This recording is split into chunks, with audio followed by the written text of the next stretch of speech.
Hello students, I am Pramila ma'am. तर आज आपण सर्वनाम याविषयी माहिती पाहणार आहोत. तर सर्वनाम म्हणजे काय? सर्वनाम म्हणजे नामाच्या ऐवजी वापरल्या जाणाऱ्या शब्दाला सर्वनाम असे म्हणतात. नामाच्या ऐवजी वापरल्या जाणाऱ्या शब्दाला सर्वनाम असे म्हणतात किंवा नामाची वारंवार होणारी पुनरावृत्ती टाळावी म्हणून जो शब्द वापरतात त्यास सर्वनाम म्हणतात. आता वारंवार होणारी पुनरावृत्ती म्हणजे रमेश शाळेत जातो, रमेश अभ्यास करतो, रमेश हुशार मुलगा आहे, असं जर आपण म्हटलं तर ते जी वाक्यरचना आहे ती व्यवस्थित वाटत नाही. परंतु जर आपण असं म्हटलं की रमेश शाळेत जातो, तो नियमितपणे अभ्यास करतो, तर अशा प्रकारे नामाची वारंवार होणारी पुनरावृत्ती टाळून आपण वाक्यरचना व्यवस्थित करू शकतो. त्याची उदाहरणं आहेत. सर्वनाम म्हणजे काय? तर सर्वनाम कुठली असतात? तर उदाहरणार्थ मी, तू, तो, हा, जो, कोण, काय, आपण आणि स्वतः. तर हे शब्द नामाऐवजी वापरतात म्हणून त्यांना काय म्हणतात? सर्वनाम असं म्हणतात. तर सर्वनाम एकूण 9 आहेत. कुठली? तर मी, तू, तो, हा, जो, कोण, काय, आपण, स्वतः. तर ही आहेत एकूण 9 सर्वनाम. परंतु आपल्या लक्षात राहण्यासाठी आपण काय करणार आहोत? 3-3चे ग्रुप करून पाठांतर करणार आहोत. तर पहिला जो ग्रुप आहे तो आहे लिंगानुसार बदलणारी 3. ही जी लिंगानुसार बदलणारी 3 सर्वनाम जी आहेत तर ती आहेत तो, हा, जो. म्हणजे तो, ती, हा, ही, जो, जी. तर दुसरं आहे वचनानुसार बदलणारी 5 सर्वनामं आहेत. ते आहेत मी, तू, तो, हा, जो. तर ही 5 सर्वनामे वचनानुसार बदलणारी आहेत. पुढचं आहे प्रश्न विचारणारी आहेत कोण, काय, कोठे. ही सर्वनामे प्रश्न विचारण्यासाठी वापरतात. आणि आत्मवाचक सर्वनाम आहेत आपण आणि स्वतः. तर आता आपण हा चार्ट पाहूयात. त्याच्यामध्ये सर्वनामाचे 6 प्रकार जे आहेत तर ते व्यवस्थितरित्या या ठिकाणी दाखवलेले आहेत. तर पहिलं आहे पुरुषवाचक सर्वनाम. तर पुरुषवाचक सर्वनामाचे सुद्धा 3 उपप्रकार पडतात. पहिला आहे प्रथम पुरुषवाचक, दुसरा आहे द्वितीय पुरुषवाचक आणि तिसरा आहे तृतीय पुरुषवाचक. तर पहिला सर्वनामाचा जो प्रकार आहे पुरुषवाचक सर्वनाम, दुसरा आहे दर्शक सर्वनाम, तिसरा आहे संबंधी सर्वनाम आणि चौथा आहे प्रश्नार्थक सर्वनाम, पाचवा आहे सामान्य किंवा अनिश्चित सर्वनाम आणि 6वा आहे आत्मवाचक सर्वनाम. तर अशा प्रकारे 6 सर्वनामाचे प्रकार या ठिकाणी पडतात. तर त्यातला जो पहिला प्रकार आहे तो आहे पुरुषवाचक सर्वनाम. तर पुरुषवाचक सर्वनाम म्हणजे काय? तर आपण पाहिलं की त्याचे सुद्धा 3 उपप्रकार पडतात. पुरुषवाचक सर्वनाम म्हणजे बोलणाऱ्या किंवा लिहिणाऱ्याच्या दृष्टीने बोलणारा, ज्याच्याशी बोलायचे तो आणि ज्याच्याविषयी बोलायचे तो, असे 3 भाग पडतात. त्यालाच पुरुष असे म्हणतात व त्यांच्यासाठी वापरल्या जाणाऱ्या सर्व नामांना पुरुषवाचक सर्वनाम असे म्हणतात. तर म्हणजे बोलणारा, ज्याच्याशी बोलायचे तो आणि ज्याच्याविषयी बोलायचे तो, असे 3 भाग त्याला म्हणतात पुरुष असे म्हणतात आणि त्या सर्वनामांना पुरुषवाचक सर्वनाम असं म्हणतात. तर त्यातला पुरुषवाचक सर्वनामाचा जो प्रकार आहे पहिला प्रथम पुरुषवाचक सर्वनाम. तर त्याच्यामध्ये बोलणारी व्यक्ती स्वतःविषयी बोलते तेव्हा वापरले जाणारे सर्वनाम म्हणजे प्रथम पुरुषी सर्वनाम होय. म्हणजे बोलणारी व्यक्ती ज्यावेळेस स्वतःविषयी बोलते त्यावेळेस जे सर्वनाम वापरलं जातं ते आहे प्रथम पुरुषी सर्वनाम. तर त्याचं उदाहरण सांगता येईल, मी गावाला गेलो. आता हे एकवचनमधलं उदाहरण आहे, मी गावाला गेलो. तर मी काय आहे? प्रथम पुरुषवाचक सर्वनाम. दुसरं उदाहरण आहे, आम्ही गावाला गेलो. आता हे अनेक वचनाचं उदाहरण आहे, तर आम्ही काय येईल इथे? प्रथम पुरुषवाचक सर्वनाम. तर पुरुषवाचक सर्वनामाचा पहिला जो उपप्रकार आहे प्रथम पुरुष, तो आपण पाहिला. आता दुसरा आहे द्वितीय पुरुषवाचक सर्वनाम. तर द्वितीय पुरुषवाचक सर्वनाम म्हणजे बोलणारी व्यक्ती ज्याच्याशी बोलत असते त्याच्यासाठी वापरले जाणारे सर्वनाम हे द्वितीय पुरुषी सर्वनाम असते. म्हणजे बोलणारी व्यक्ती ज्याच्याशी बोलत असेल त्याच्यासाठी वापरलेलं जे सर्वनाम आहे ते द्वितीय पुरुषी सर्वनाम असते. तर त्याच्यातलं एक वचनाचं उदाहरण आहे, तू घरकाम कर. तर याच्यामध्ये तू हे द्वितीय पुरुषवाचक सर्वनामाचं उदाहरण आहे. आणि तुम्ही घरकाम करा. तर हे उदाहरण जे आहे ते कशाचं आहे? द्वितीय पुरुषवाचक आणि ते अनेक वचनाचं आहे. तर अशा प्रकारे पुरुषवाचक सर्वनामाचे प्रथम पुरुषवाचक आणि द्वितीय पुरुषवाचक असे आपण प्रकार पाहिले. आता तिसरा आहे, द्वितीय पुरुषवाचक सर्वनामामध्ये वरील वाक्य जी पाहिली की तू घरकाम कर आणि तुम्ही घरकाम करा.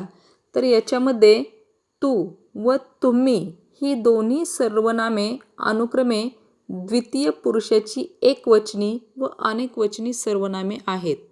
काही वेळा तुम्ही ऐवजी आपण हे सर्वनामसुद्धा त्या ठिकाणी वापरले जाते. आता त्यातला तिसरा जो प्रकार आहे तो आहे तृतीय पुरुषवाचक सर्वनाम. तर तृतीय पुरुषवाचक सर्वनाम म्हणजे बोलणारी व्यक्ती ज्याच्याविषयी बोलते त्याच्यासाठी वापरलेले सर्वनाम हे तृतीय पुरुष सर्वनाम असते. बघा, बोलणारी व्यक्ती हे आपण पाहिलं तर ते प्रथम पुरुषमध्ये होतं आणि बोलणारी व्यक्ती ज्याच्याशी बोलत असते तो द्वितीय पुरुषमध्ये होतं आणि बोलणारी व्यक्ती ज्याच्याविषयी बोलते ते आहे तृतीय पुरुषवाचक सर्वनाम. तर त्यातलं उदाहरण आहे, एक वचनाचे उदाहरण आहे, तो वकील आहे. तो वकील आहे. दुसरं उदाहरण आहे, ती गाणे गाते. आणि तिसरं उदाहरण आहे ते मूल सुंदर आहे. तर अशा प्रकारे तो, ती, ते हे काय आहे? तृतीय पुरुषवाचक सर्वनाम. त्यातलीच अनेक वचनाची उदाहरणं आहेत, ते वकील आहेत. याच्यामध्ये ते हे काय आहे? तृतीय पुरुष सर्वनाम. त्या गाणे गातात. हे याच्यामध्ये त्या हे तृतीय पुरुषवाचक सर्वनाम आहे. ती मुलं सुंदर आहेत.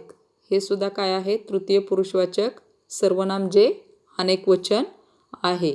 तर अशा प्रकारे पुरुषवाचक सर्वनामाचे आपण प्रथम, द्वितीय आणि तृतीय असे 3 उपप्रकार या ठिकाणी पाहिलेले आहेत. तर त्याच्यामध्ये उदाहरणार्थ समजा मी तुला आणि तिलाही घरी बोलवणार नाही. तर या उदाहरणामध्ये आपण पाहतोय प्रथम पुरुषवाचक आहे, द्वितीय पुरुषवाचक आहे आणि तृतीय पुरुषवाचक सुद्धा या ठिकाणी आहे. तर त्याच्यामध्ये मी काय आहे? प्रथम पुरुषवाचक आहे आणि तुला काय आहे? तुला द्वितीय पुरुषवाचक सर्वनाम आहे आणि तिला काय आहे? तृतीय पुरुषवाचक सर्वनाम आहे. दुसरं उदाहरण आहे, आपण आज शाळेत जाणार नाही. हे उदाहरण कसले बघा, याच्यामध्ये आपण काय आहे? प्रथम पुरुषवाचक सर्वनाम. तिसरं उदाहरण या ठिकाणी सांगितलेले, आपण घरी केव्हा जाणार आहात. आपण घरी केव्हा जाणार आहेत. आपण काय आहे? द्वितीय पुरुषवाचक सर्वनाम. तर अशा प्रकारे प्रथम, द्वितीय आणि तृतीय अशी पुरुषवाचक सर्वनामाची जे 3 उपप्रकार आहेत ते आपण या ठिकाणी पाहिलेले आहेत. आता सर्वनामाचा मुख्य जो प्रकार आहे दुसरा, दर्शक सर्वनाम. पहिला कुठला पाहिला आपण? पुरुषवाचक सर्वनाम. आता हा दुसरा प्रकार आहे दर्शक सर्वनाम. तर दर्शक सर्वनाम म्हणजे काय? की जवळची किंवा दूरची वस्तू दाखवण्यासाठी ज्या सर्वनामांचा वापर केला जातो त्यास दर्शक सर्वनाम असे म्हणतात. म्हणजे एखादी जवळची वस्तू असेल किंवा दूरची वस्तू असेल तर ती दाखवण्यासाठी ज्या सर्वनामाचा आपण वापर करत असतो त्याला काय म्हणतात? दर्शक सर्वनाम असं म्हणतात. त्याचं उदाहरणं आहेत हा, ही, हे, तो, ती, ते. जवळची वस्तू दाखवण्यासाठी हा, ही, हे वापरतात आणि दूरची वस्तू दाखवण्यासाठी तो, ती, ते वापरतात. त्याची उदाहरणं आहेत हे मूल खेळत आहे. हे मूल खेळत आहे. दुसरं उदाहरण आहे ही सारसबाग आहे. तिसरं उदाहरण आहे ते गणपतीचे मंदिर आहे. आणि चौथं उदाहरण आहे ती त्याची वही आहे. म्हणजे अशा प्रकारे आपण वस्तू दाखवण्यासाठी किंवा मूल दाखवण्यासाठी, सारसबाग दाखवण्यासाठी, गणपतीचे मंदिर दाखवण्यासाठी, वही दाखवण्यासाठी या ठिकाणी दर्शक सर्वनामाचा उपयोग केलेला आहे. हे, ही, ते, ती ही काय आहेत? दर्शक सर्वनाम आहेत. आता पुढे तिसरा जो प्रकार आहे तो आहे संबंधी सर्वनाम. तर संबंधी सर्वनाम म्हणजे काय? की दर्शक सर्वनामाशी संबंध दाखवणाऱ्या सर्व नामांना संबंधी सर्वनाम असे म्हणतात. संबंधी सर्वनाम त्याचं उदाहरण आहे जो, जी, जे, ज्या. आणि आपण पाहतो की संबंधी सर्वनाम वाक्यात कधीही एकटे येत नाही. तर संबंधी सर्वनाम म्हणजे दर्शक सर्वनामाशी संबंध दाखवणाऱ्या सर्वनामांना संबंधी सर्वनाम असे म्हणतात आणि संबंधी सर्वनाम कधीही एकटं येत नाही. उदाहरणार्थ त्याचे आहेत. पहिलं उदाहरण आहे बघा, जो अभ्यास करेल तो पास होईल. जो अभ्यास करेल तो पास होईल. आता याच्यामध्ये जो काय आहे? संबंधी सर्वनाम. तो पास होईल तो काय आहे? दर्शक सर्वनाम. जे चकाकते ते सोने नसते. जी धावेल ती पहिली येईल. जो अभ्यास करतो तो पास होतो. ज्याने करावे त्याने भरावे. तर अशा प्रकारे ही संबंधी सर्वनामाची या ठिकाणी उदाहरणे सांगितलेले आहेत. आता चौथा जो प्रकार आहे सर्वनामाचा तो आहे प्रश्नार्थक सर्वनाम. तर प्रश्नार्थक सर्वनाम म्हणजे ज्या सर्वनामांचा उपयोग वाक्यात प्रश्न विचारण्यासाठी होतो त्यांना प्रश्नार्थक सर्वनाम असं म्हटलं जातं. की ज्या सर्वनामांचा उपयोग करून आपण काय करतो? प्रश्न विचारत असतो त्यांना प्रश्नार्थक सर्वनाम म्हणतात. उदाहरणार्थ कोण, काय, कोणास, कोणाला, कोणी, केव्हा, कधी, कोठे, किती इत्यादी. म्हणजे हे शब्द वापरून आपण या ठिकाणी प्रश्न विचारत असतो. तर त्याचं पहिलं उदाहरण आहे तुझे नाव काय? कोणाला गुण जास्त मिळाले? तुला कधी बक्षीस मिळाले? तिकडे कोण आहे? तुझ्याकडे किती रुपये आहेत? तर याच्यामध्ये तुझे नाव काय, कोणाला गुण जास्त मिळाले, तुझे नाव काय मध्ये काय काय आहे? प्रश्नार्थक सर्वनाम. कोणाला काय आहे? दुसऱ्या उदाहरणामध्ये प्रश्नार्थक सर्वनाम. तुला कधी बक्षीस मिळाले मध्ये कधी प्रश्नार्थक सर्वनाम. तिकडे कोण आहे? कोण प्रश्नार्थक सर्वनाम. तुझ्याकडे किती रुपये आहेत? किती काय आहे? प्रश्नार्थक सर्वनाम. आता प्रश्नार्थक सर्वनाम ओळखायचे कसे? तर प्रश्नार्थक सर्वनाम ओळखताना नेहमी वाक्याच्या शेवटी काय येत असतं? वाक्याच्या शेवटी नेहमी प्रश्नचिन्ह येत असतं. तर आता पुढचा जो प्रकार आहे तो आहे सामान्य किंवा अनिश्चित सर्वनाम. तर सामान्य किंवा अनिश्चित सर्वनाम म्हणजे काय?